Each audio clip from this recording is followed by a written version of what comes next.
I dodged death many a time, and that night in Abilene was no different. Why is that son-of-a-bitch still standing? I was there with the intention of finding that bastard Bob and collecting the bounty on John Wesley.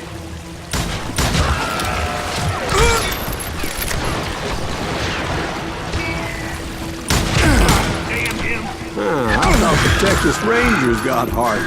Yeah, that's what they want you to believe.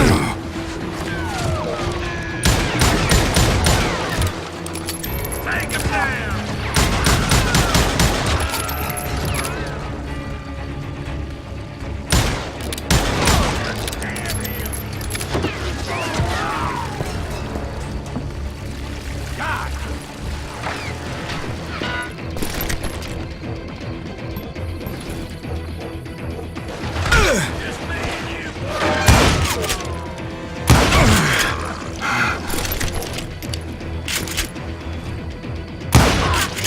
It was cold in a witch's tit and a brass bra that night as I fought my way past his loyal compadres to the very same saloon we're sitting in today.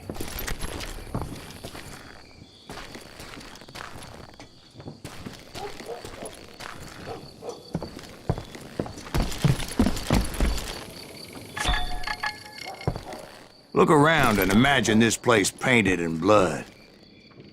Hardin was waiting for me, and...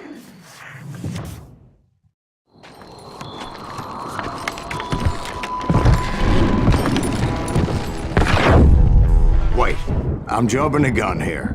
Let me back up and give you some background on this sumbitch. He deserves that much.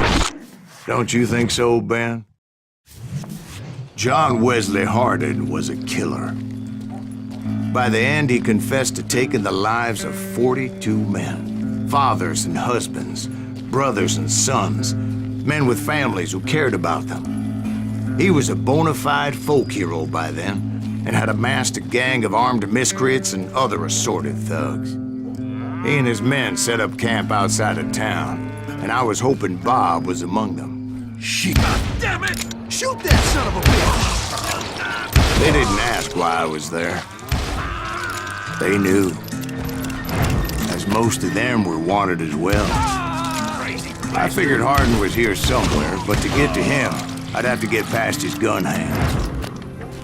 I had to spill a lot of blood to find out Hardin wasn't in that camp. He was carousing in town with his closest friends.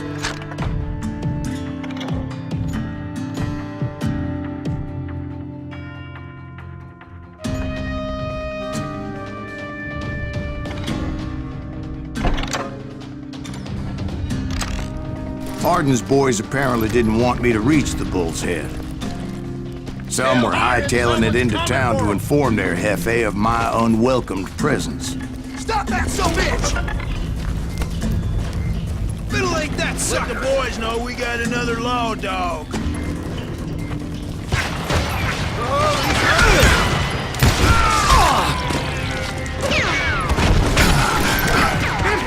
I wondered if Bob was among them.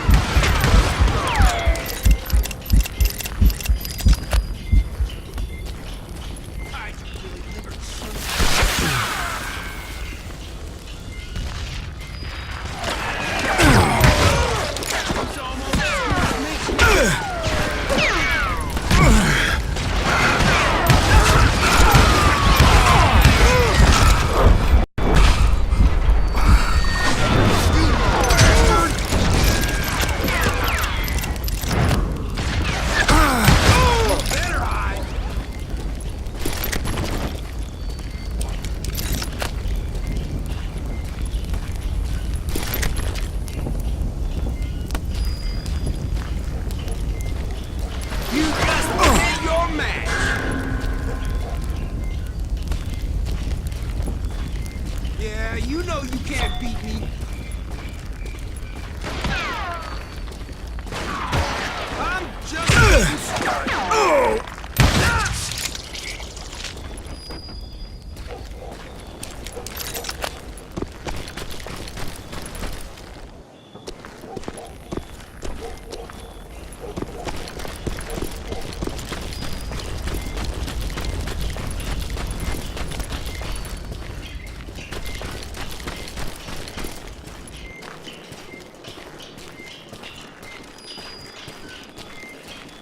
and I steeled myself for the fight ahead. For as good as I was, deep down I wondered if John Wesley wasn't just a little bit better.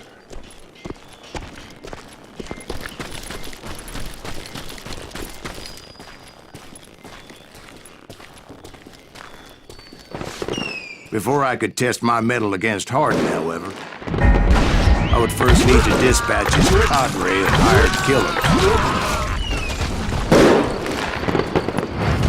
Most of these degenerates were beyond redemption, but John Wesley might have been a different story. I didn't learn until later that that night was in fact his birthday celebration.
I think I already mentioned that I found Hardin in this very saloon.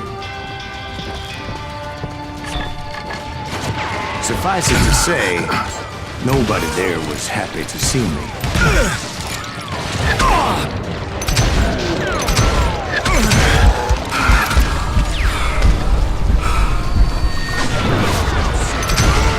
In fact, I felt a certain hostility.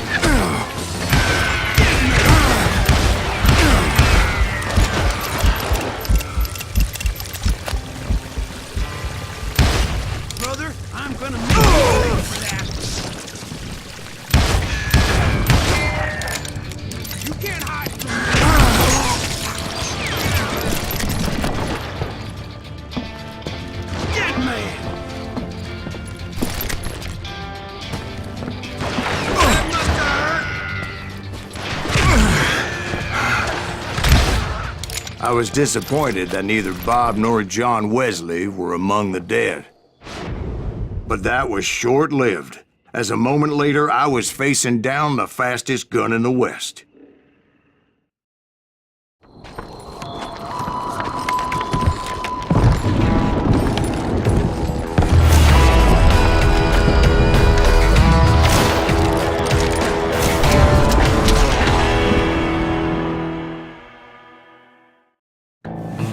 I felt a bolt of adrenaline, or maybe that was fear. He was well known for his tricks, and I knew I'd need my own if I was ever to defeat him.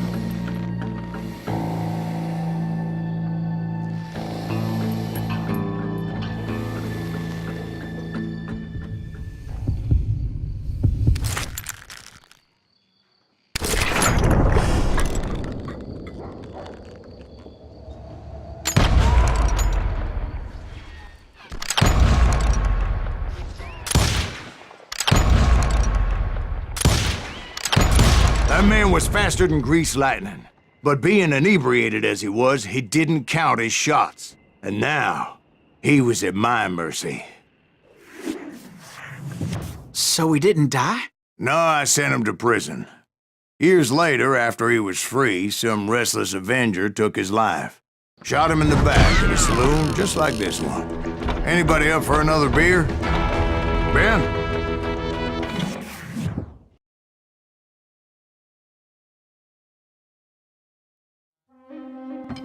Thank you, darling. Yeah, some say revenge is a dish best served cold. So whatever happened to that Bob guy you were after? Personally, I'd like to hear some of your other adventures. Like, I don't know, did you ever go toe-to-toe with a red man?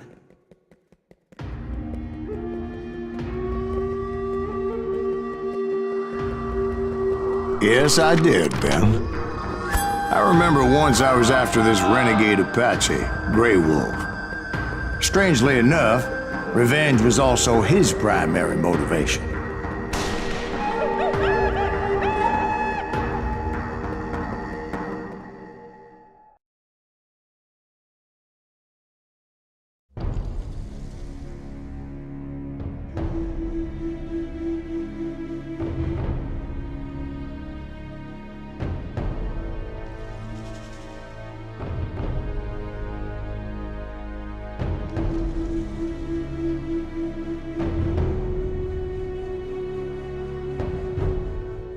A bounty was put on Grey Wolf's head, and that's how I came to hunt him in the mountains.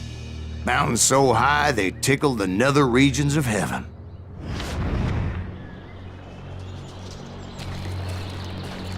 Grey Wolf was a Chiricahua Apache medicine man who had led a war party in revenge for a massacre against his people. The U.S. Army had attacked his tribe during his daughter's sacred sunrise ceremony, and the slaughter was unspeakable. I understood his anger, as there's nothing more traumatic than seeing those you love die in a cruel and painful death. Right from the beginning, I couldn't shake the feeling that Grey Wolf was watching my every move. He led a band of young Apache warriors who wanted retribution and were more than willing to die for him.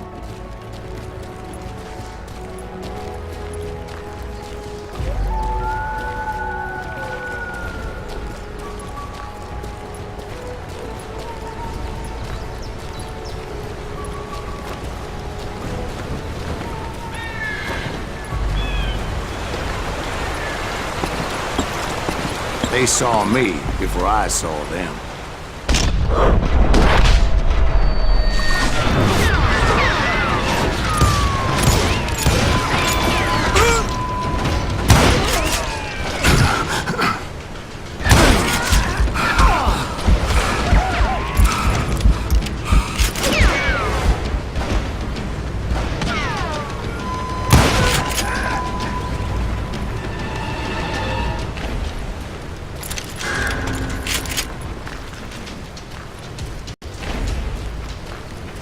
And it crossed my mind that maybe this wasn't such a good idea. But now that the shooting had started, there was no backing down.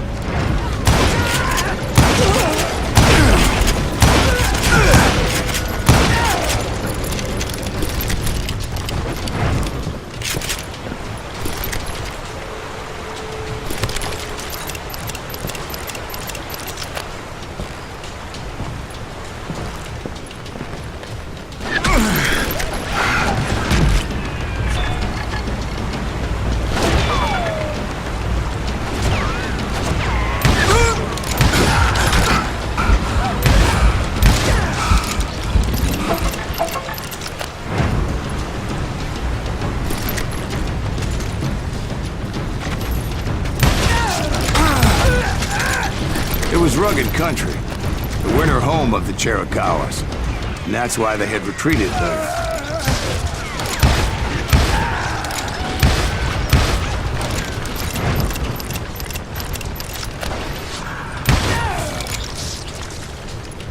I admit to having some regrets about going after them the way I did. But then again, I got a lot of those.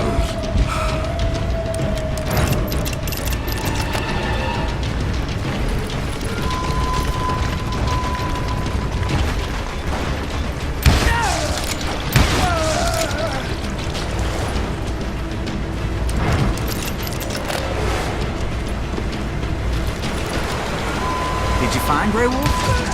Not at that moment, but I did find the entrance to their hideout.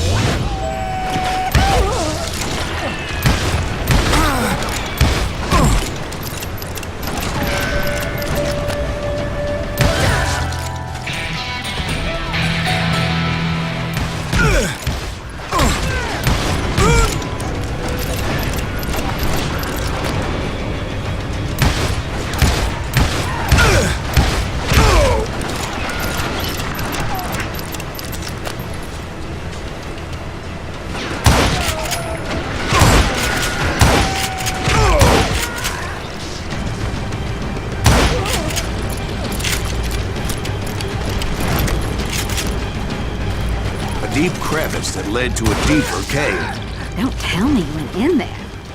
Yeah, but it's not out of bravery so much as pure, angry cussedness.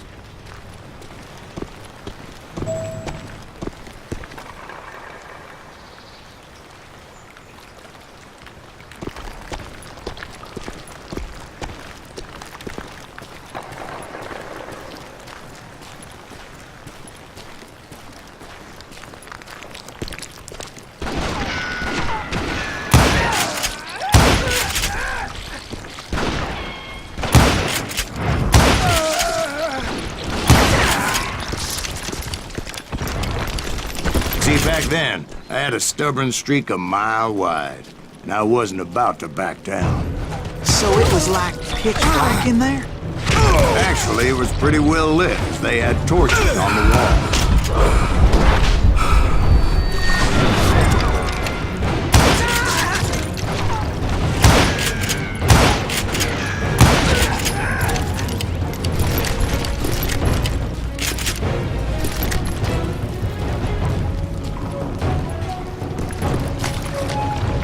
How big was his cave? Big as hell, Ben. Chiricahua had hid out there during the Indian Wars.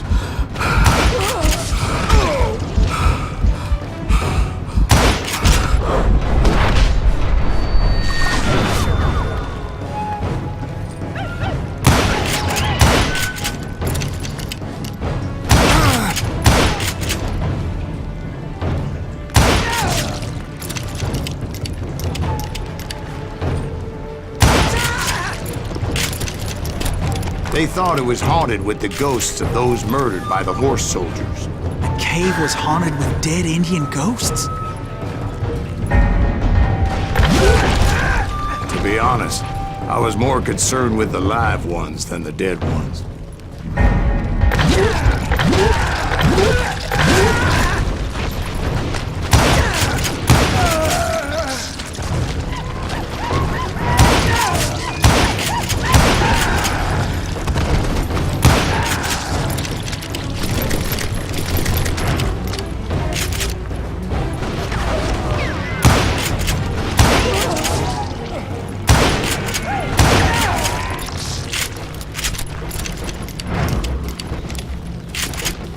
How come you know so much about engines? A few years back, I was married to two Mescalero women. At the same time? Yeah, they were sisters. Polygyny is traditional among the Mescalero. So what happened? Oh, I had to get out of there. Those girls never shut up. Both of them nagging at me all the time. Drove me half crazy. Haven't seen them since. No, I mean, what happened with Grey Wolf? Oh, well, I pursued him into the Cave of Death. I came upon this flooded grotto, and that's when I saw him. He came to me unarmed and unafraid. His voice echoed in the shadows, and I sensed he meant me no harm. You carry great darkness in your heart, and if you do not release it, it will claim your soul. The sound of his voice put some kind of ancient Indian spell on me.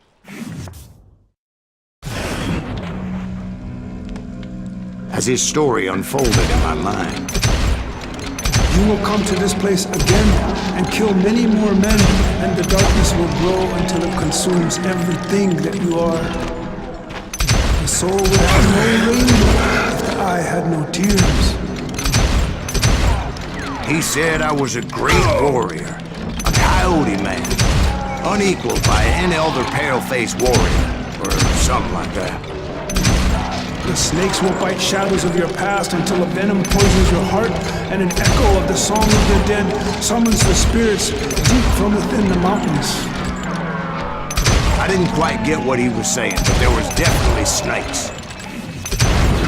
And indeed, his warriors surrounded me and attacked me like hungry wolverines. They couldn't stop me, though, and Grey Wolf wasn't in the mood for idle talk.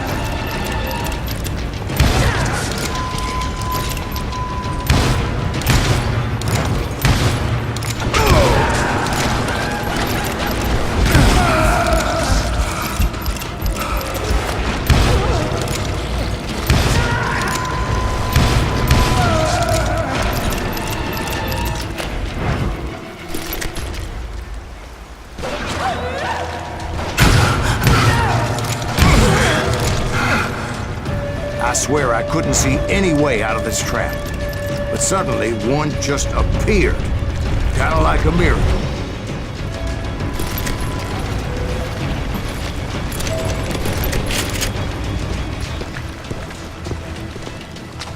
I felt like I would be lost in that damn cave forever.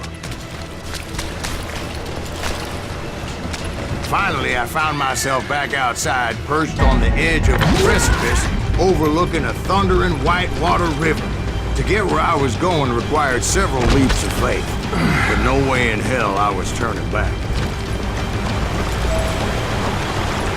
I chased after him, determined to make him explain the meaning of all that mumbo-jumbo. Mumbo-jumbo is right. Are you making this all up as you go? A few details may be fuzzy, brother, but I am relating exactly what happened to me. There were dozens of Apache warriors aiming at me from on high. Dozens? Well, maybe not dozens, but there was a lot of them. At least 3 or 4. Well, more than that, little lady.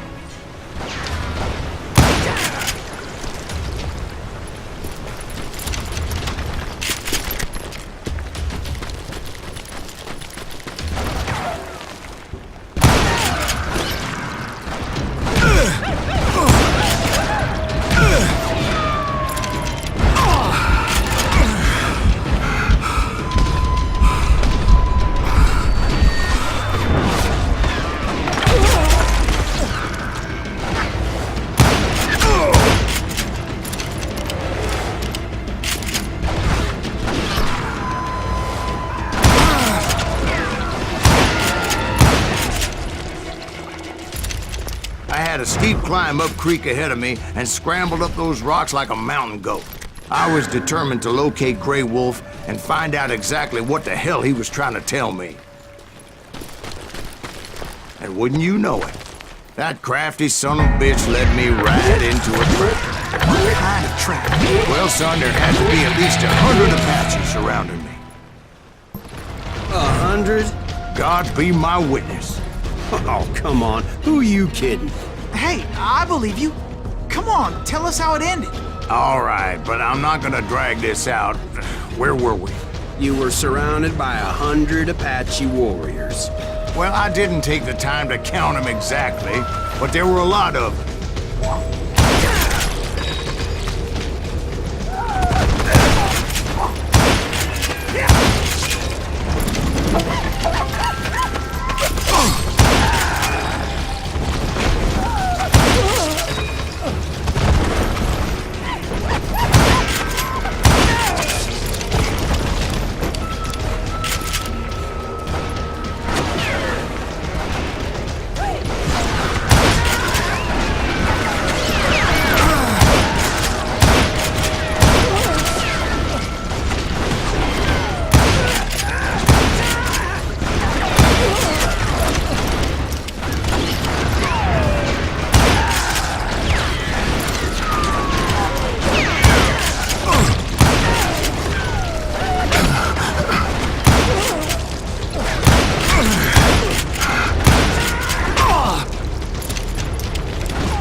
And in the end, a path appeared before me that I had not seen before. I followed it as I desperately needed to find out what Grey Wolf was trying to tell me. But it was like that son of a bitch disappeared into thin air.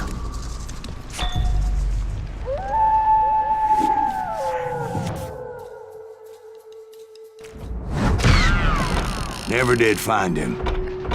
And never did collect my goddamn bounty.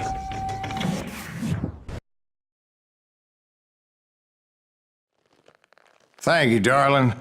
It's interesting how the truth can sometimes seem, might malleable, depending upon your point of view.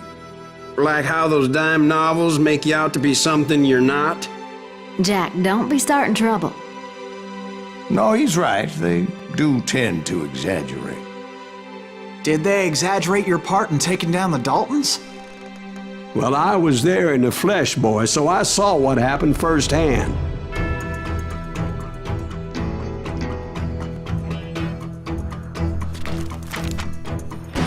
Those Daltons were lawmen once, before they all went bad, robbing banks and trains clear across the territory.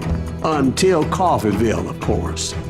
I was one of the citizens who took up arms that day. Fighting on the side of the riot? I did my best, sir. We all did.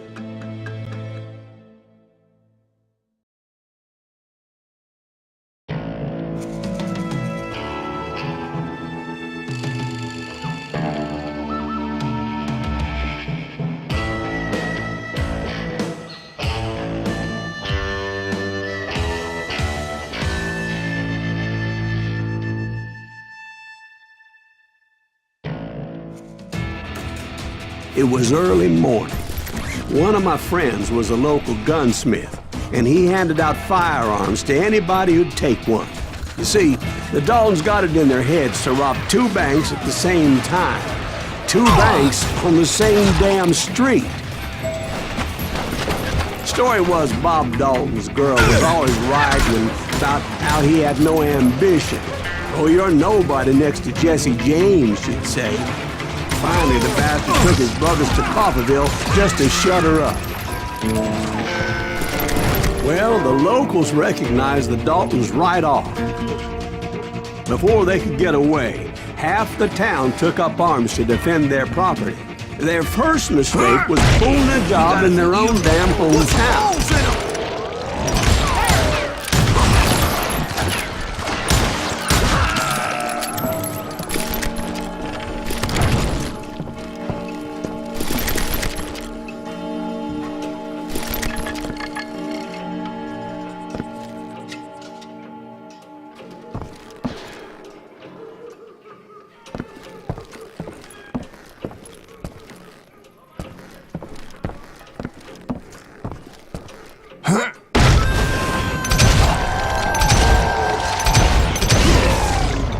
The brothers paid dearly for their stupidity, but everybody knows they had it coming. There's more to it than that. I read all about that day, so I know for a fact that it went down very differently. First of all, it was high noon. A posse of U.S. deputy marshals were on the rooftop across the street. Get ready, boys. They're gonna make a move. The lawmen had been tracking the Daltons for months. Now they finally had them dead to rights. Among them was a bounty hunter feared by many a lawbreaker. This man had no intention of letting the Daltons slip away. The marshals tried to get the Daltons to surrender. They'll give up eventually. We just gotta wait for some of the bitches out there. This bounty hunter knew that the brothers were far too proud to ever lay down their guns. He went in there alone to confront those criminals. One of the marshals shouted, "Where are you going? Are you crazy?" Hey, where do you think you're going, dumbass? That rifle's mine. But he paid him no mind.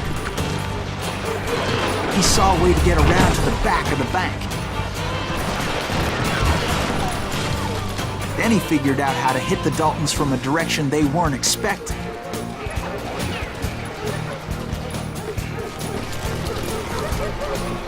From above. Fortunately, a water tower was right there.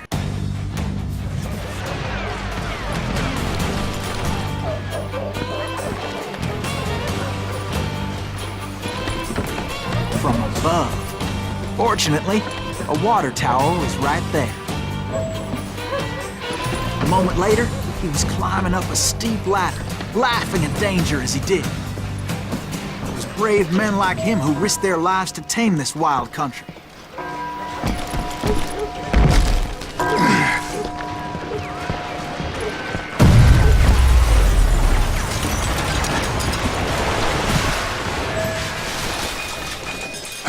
We've got company.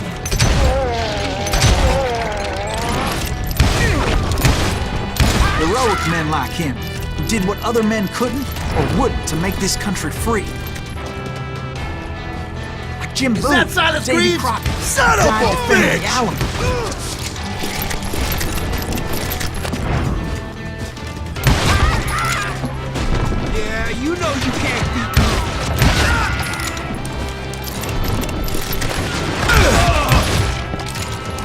I'm gonna make you pay for that!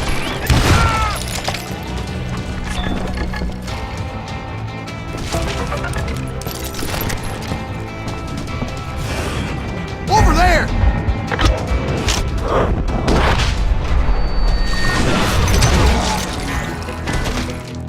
That's Silas Greaves! What the hell? Bland! Bland! He came away victorious, taking down those thieving Daltons.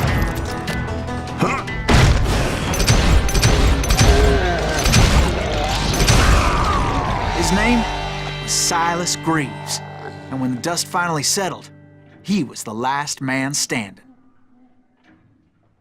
Sorry, kid, but that just wasn't the way it happened.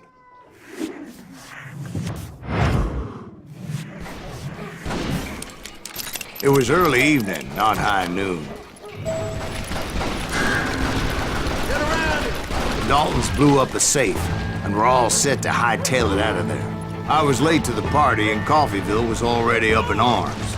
Those pathetic deputies surrounding the bank were dropping like flies.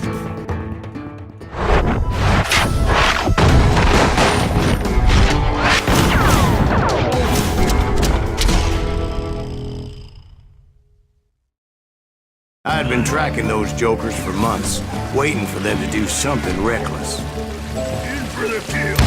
And finally, they did. Those stupid bastards decided to rob 2 banks at the same time in the same town where everybody knew them. But they still had friends in Coffeyville.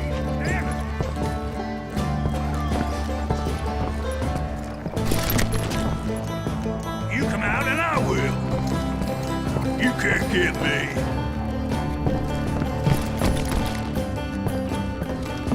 Keep shooting! I don't mind! Shoot, I dare you! Can you shoot around corners? Waste your bullets! Go ahead! Hey, you got us an eagle? What's the rules in them? Those friends came after me like a pack of wild dogs, tooth and nail.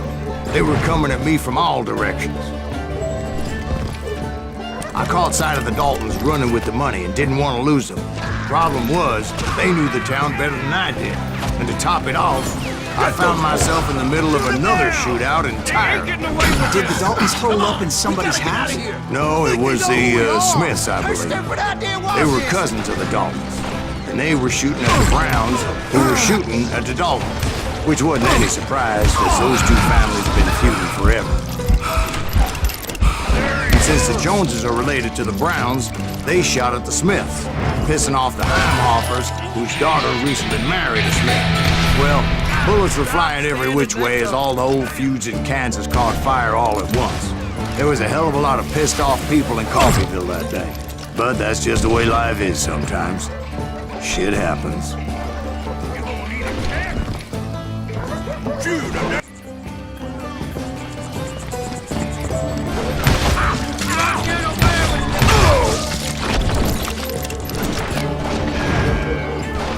That's it for you!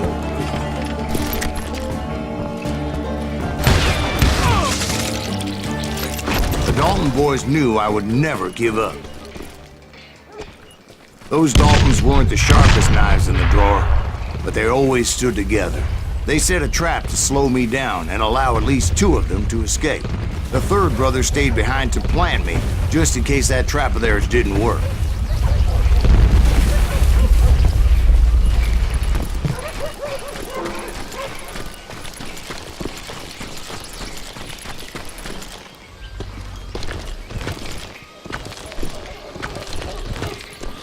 It was Emmett, the youngest, and he decided to stand his ground and face me down.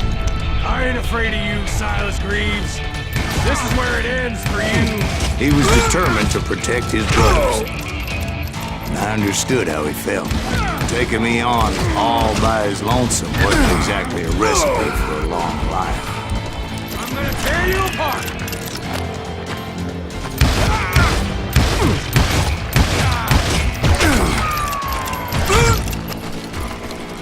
Gonna beat you like a red-headed stepchild.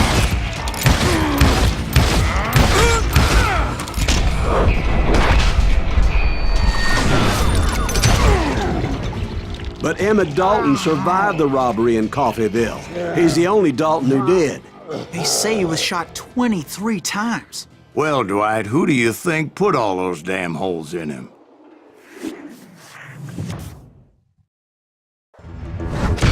But I have to admit, that boy had grit.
We'll get those suckers! It took me a couple of days to track the Daltons down.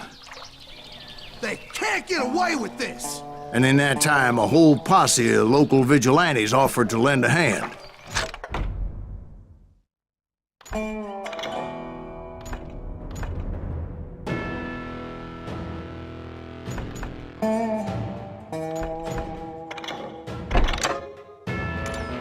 We'll track them to the ends of the earth. They seemed as determined as me to find those outlaws. But as we headed into those swamps, it was like I had my own private army. There was no way those boys were getting away this time.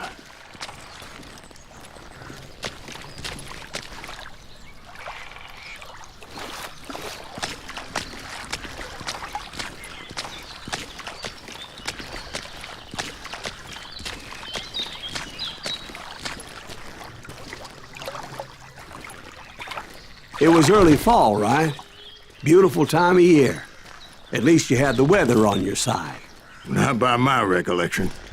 It was damp and foggy as hell.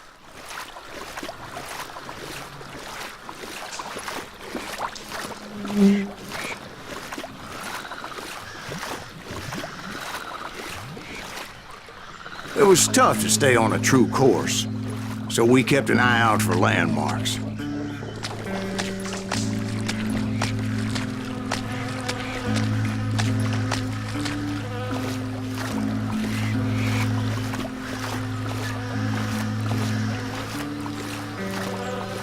It was autumn. The maple trees were in full color, red as blood.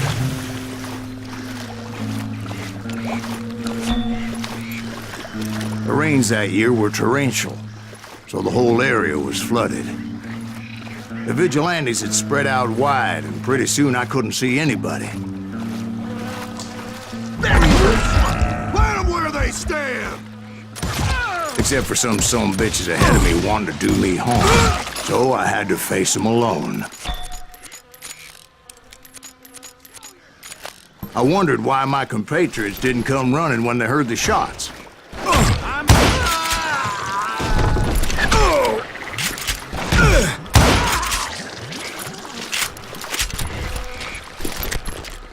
So did you find the Daltons? Not yet, but I did have the questionable pleasure of meeting a few of their friends. The boys had established quite a reputation by that time, so they attracted all manner of riffraff to their cause.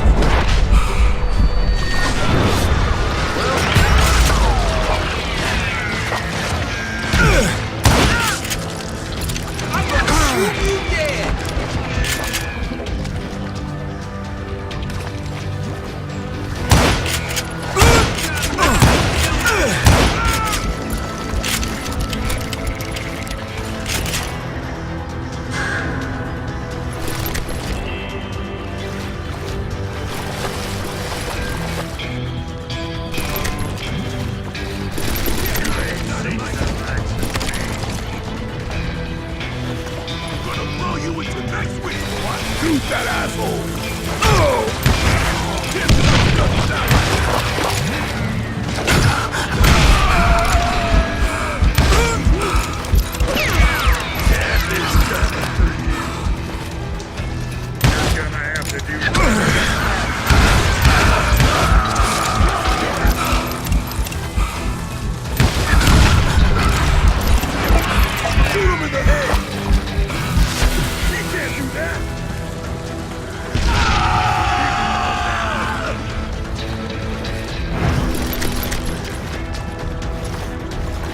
point being I was under serious attack.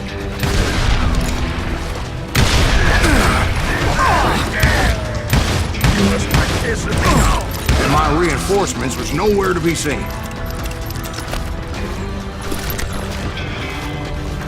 Somebody kill that son of a bitch!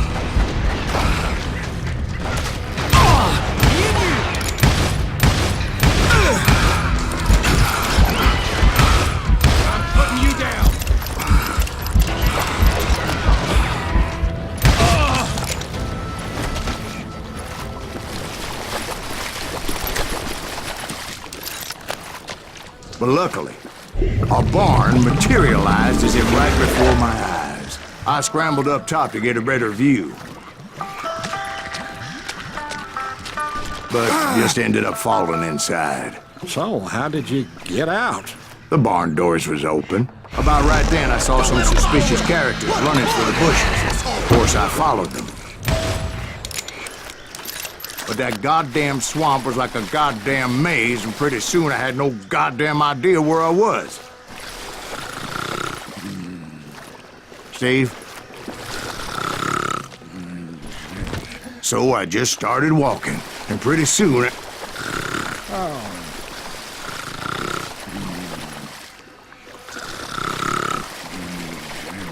Steve? Steve? Huh? Oh, no, I'm listening. Indians surrounded me from all sides.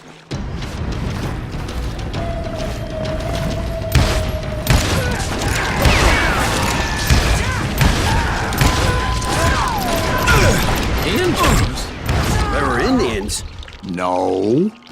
I just wanted to make sure Steve was paying attention. Now, where was I? You were following the Daltons through a swamp? That's right. See, Steve? Dwight's paying attention. No, I'm listening. I was just resting my eyes.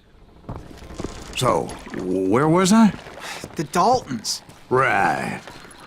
See, there's a reason so many outlaw gangs are made up of brothers. Being a brother is a very sacred thing. It's a bond like no other.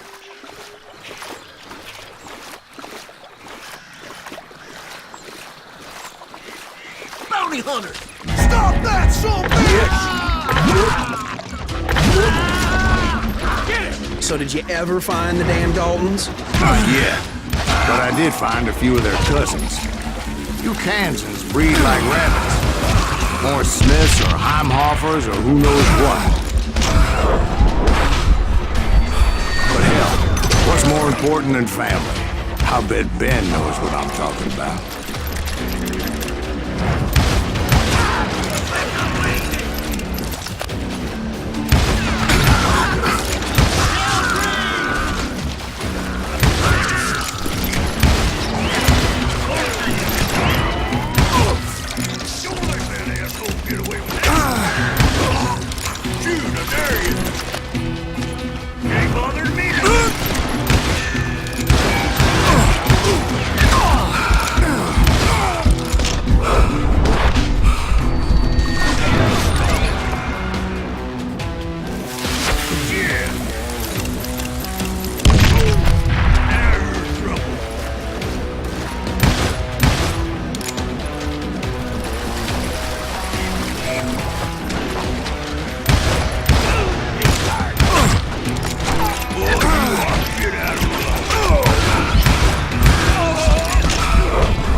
those Dalton boys were out there somewhere, standing together against anyone who would threaten them.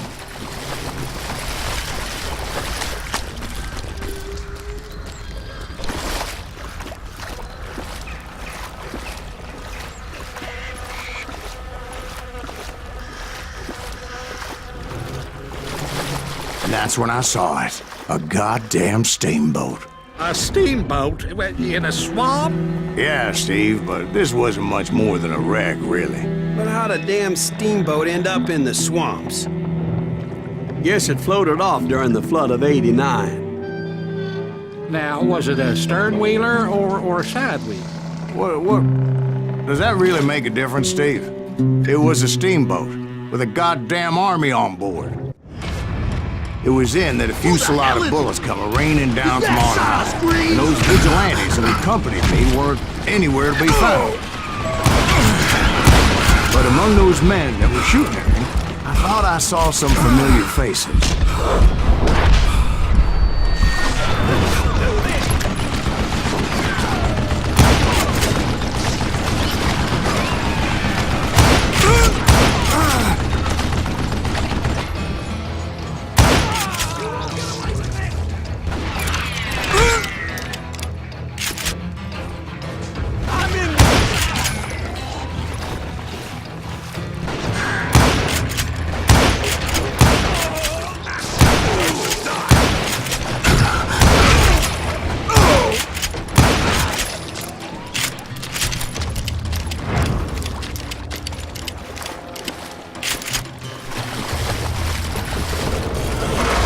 Somewhere up there, the Daltons were waiting on me.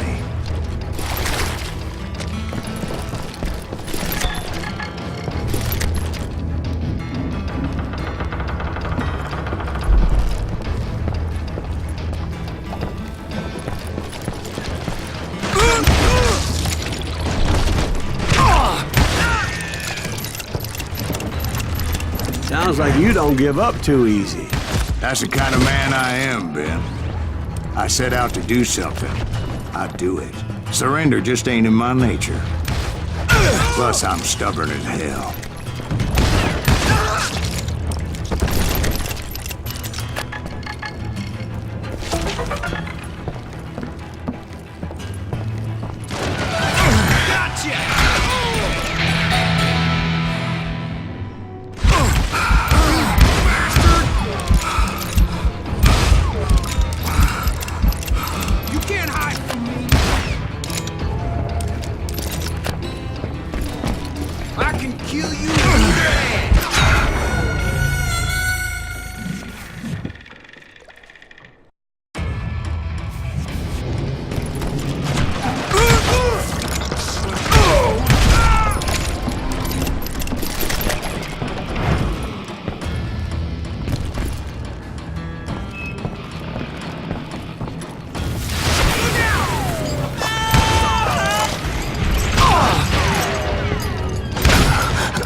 Right about then, much to my relief, the vigilantes finally arrived.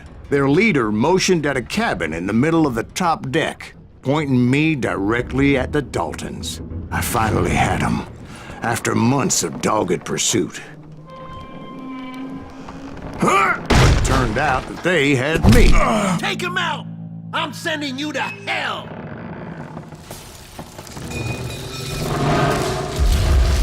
The Daltons had played me like a fiddle. Apparently, the vigilantes were on their damn payroll. They didn't just want to shoot me. They wanted to burn me alive. But finding my way out of a burning labyrinth proved to be quite a challenge. It was a riverboat, right? I mean, it's not like it was a goddamn ocean liner. Well, yeah, but I was in a Did you fight. hear about that ship that's gonna launch next year? Largest one in the world. You're talking about the Titanic. If you ask me, it's too blessed big. I don't think it'll even float. So anyway... Don't be stupid, Steve. They know what they're doing. They say that the Titanic is unsinkable. Oh, God. But getting back to that steamboat, how'd you get off it, Mr. Greaves? I took in a lot of smoke that day, so I admit my recollection might be a bit hazy. But somehow I managed to finally disembark. It was time to settle this once and for all.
Weren't about to come at me one at a time.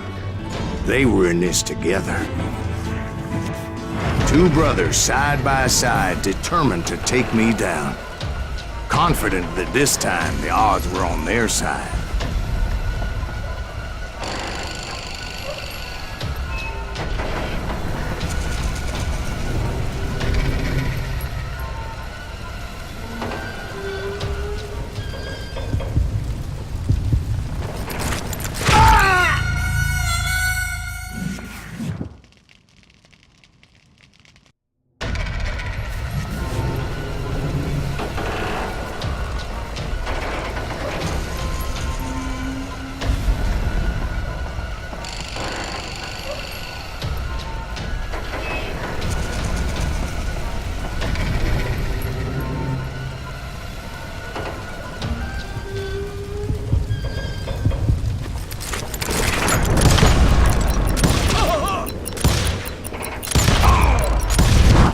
They got it wrong. A sad end for those two. If they'd only known that Emmett was still alive despite his wounds. Paroled 14 years later, he moved to California and sold real estate and lived off the legend of that fateful day. And the tragic death of his two brothers.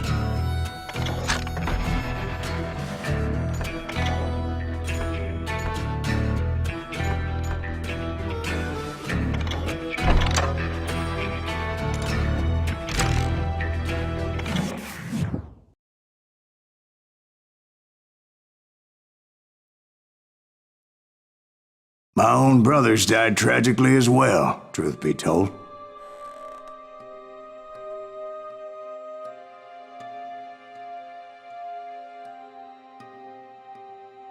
It was 1868, and me and my older brothers were pulling a tidy profit running cattle into Juarez, Mexico. One night after my brothers retired for the evening, I found a little poker game in a cantina with a couple of cowboys. And I just couldn't lose. I even won an old Spanish coin that had to be 100 years old. Well, I was mighty pleased with myself the next morning as my brothers and I rode for Texas. But before we crossed the border, those cowboys caught up with us. It was Johnny Ringo, Roscoe Bob Bryant, and another asshole named Jim.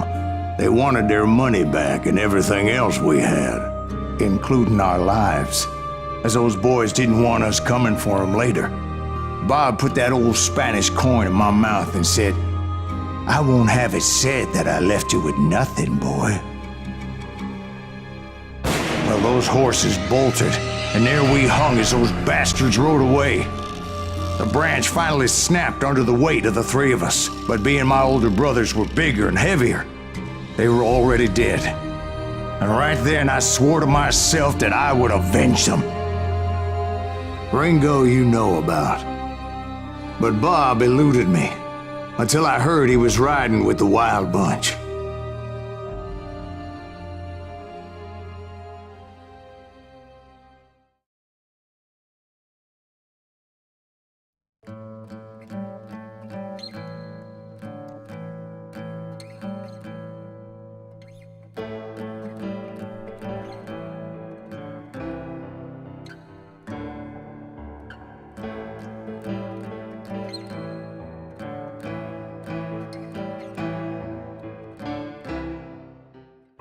I'd been on their trail for months, ever since they left their hideout in the Bighorn Mountains.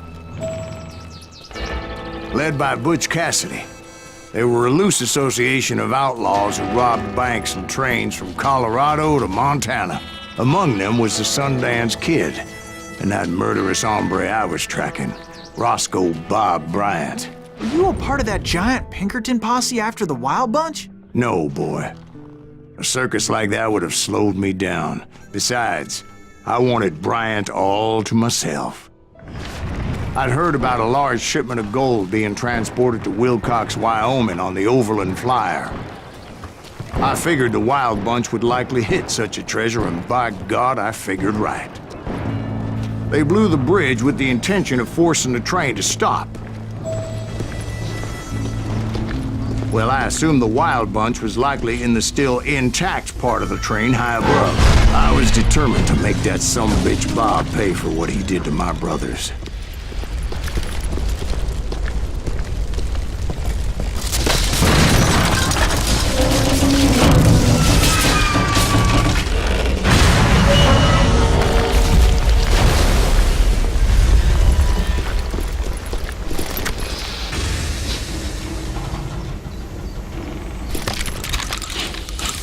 I found the device they used to blow the tracks, so I knew I was headed in the right direction.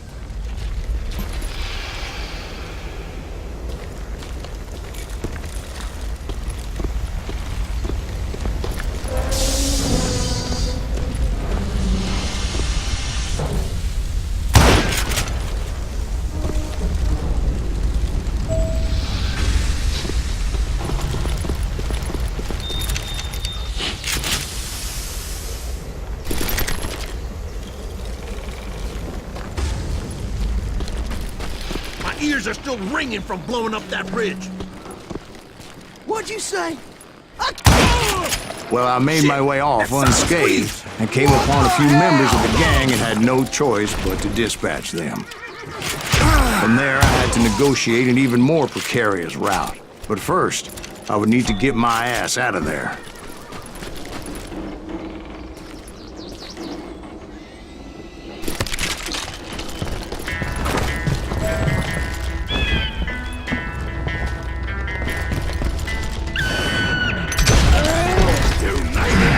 Jumped from the frying pan into the fire as the train was clearly fixing to fall. I had found the gang, but in order to find old Bob, I needed to fight my way forward past a whole passel of desperados. Outside, inside, any way I could, I made my way towards my prey. Well, what about the passengers? It was mostly a freight train, as I recall. There were no passengers aboard that day.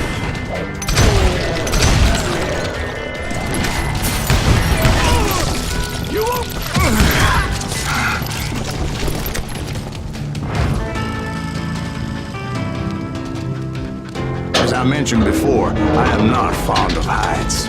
But I was too busy dodging bullets to worry about falling to my death. Odds were I was likely to die that day anyway. So I was determined to take down as many of those bastards as I could. At times, it was like shooting ducks in a shooting gallery. The only difference is these damn ducks shot back.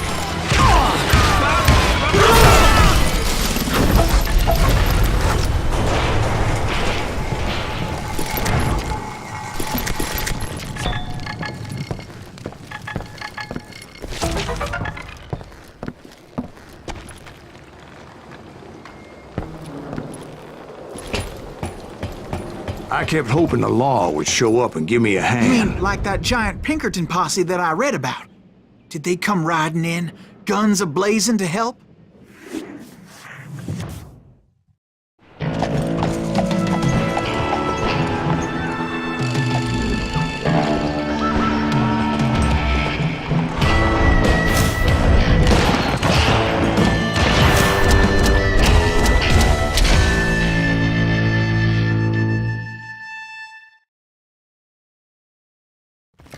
Help?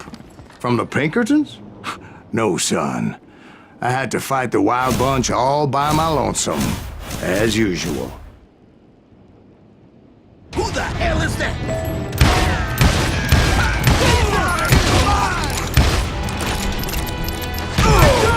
Retreat! Retreat! He's killing everybody! You calm down, They'll kill us all!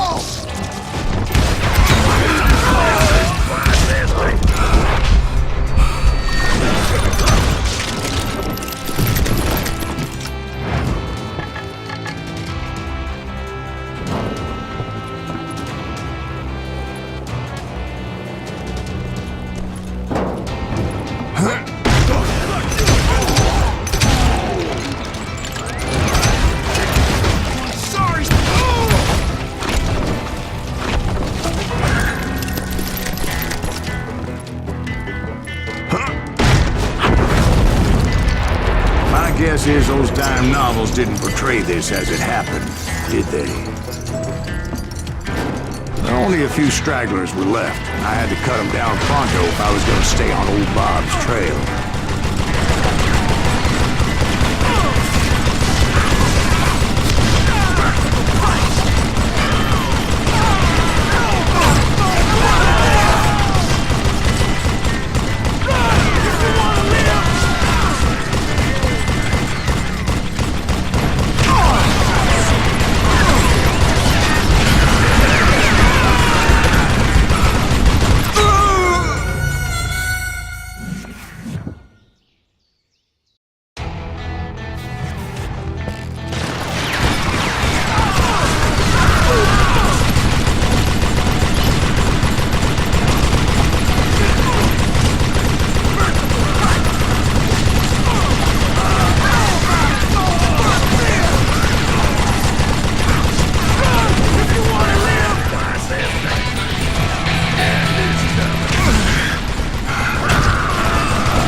Once I silenced all those guns, I went searching for my nemesis, determined to finally have my justice. But the only survivor who welcomed me was George Flat-Nose Curry. Who was he?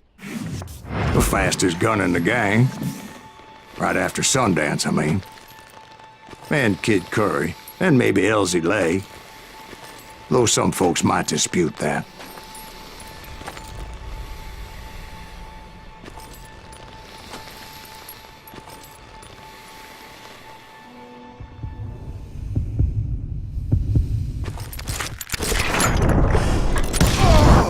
On that very same day, Butch Cassidy and the Sundance Kid decided to leave the Wild Bunch behind and decamped for South America.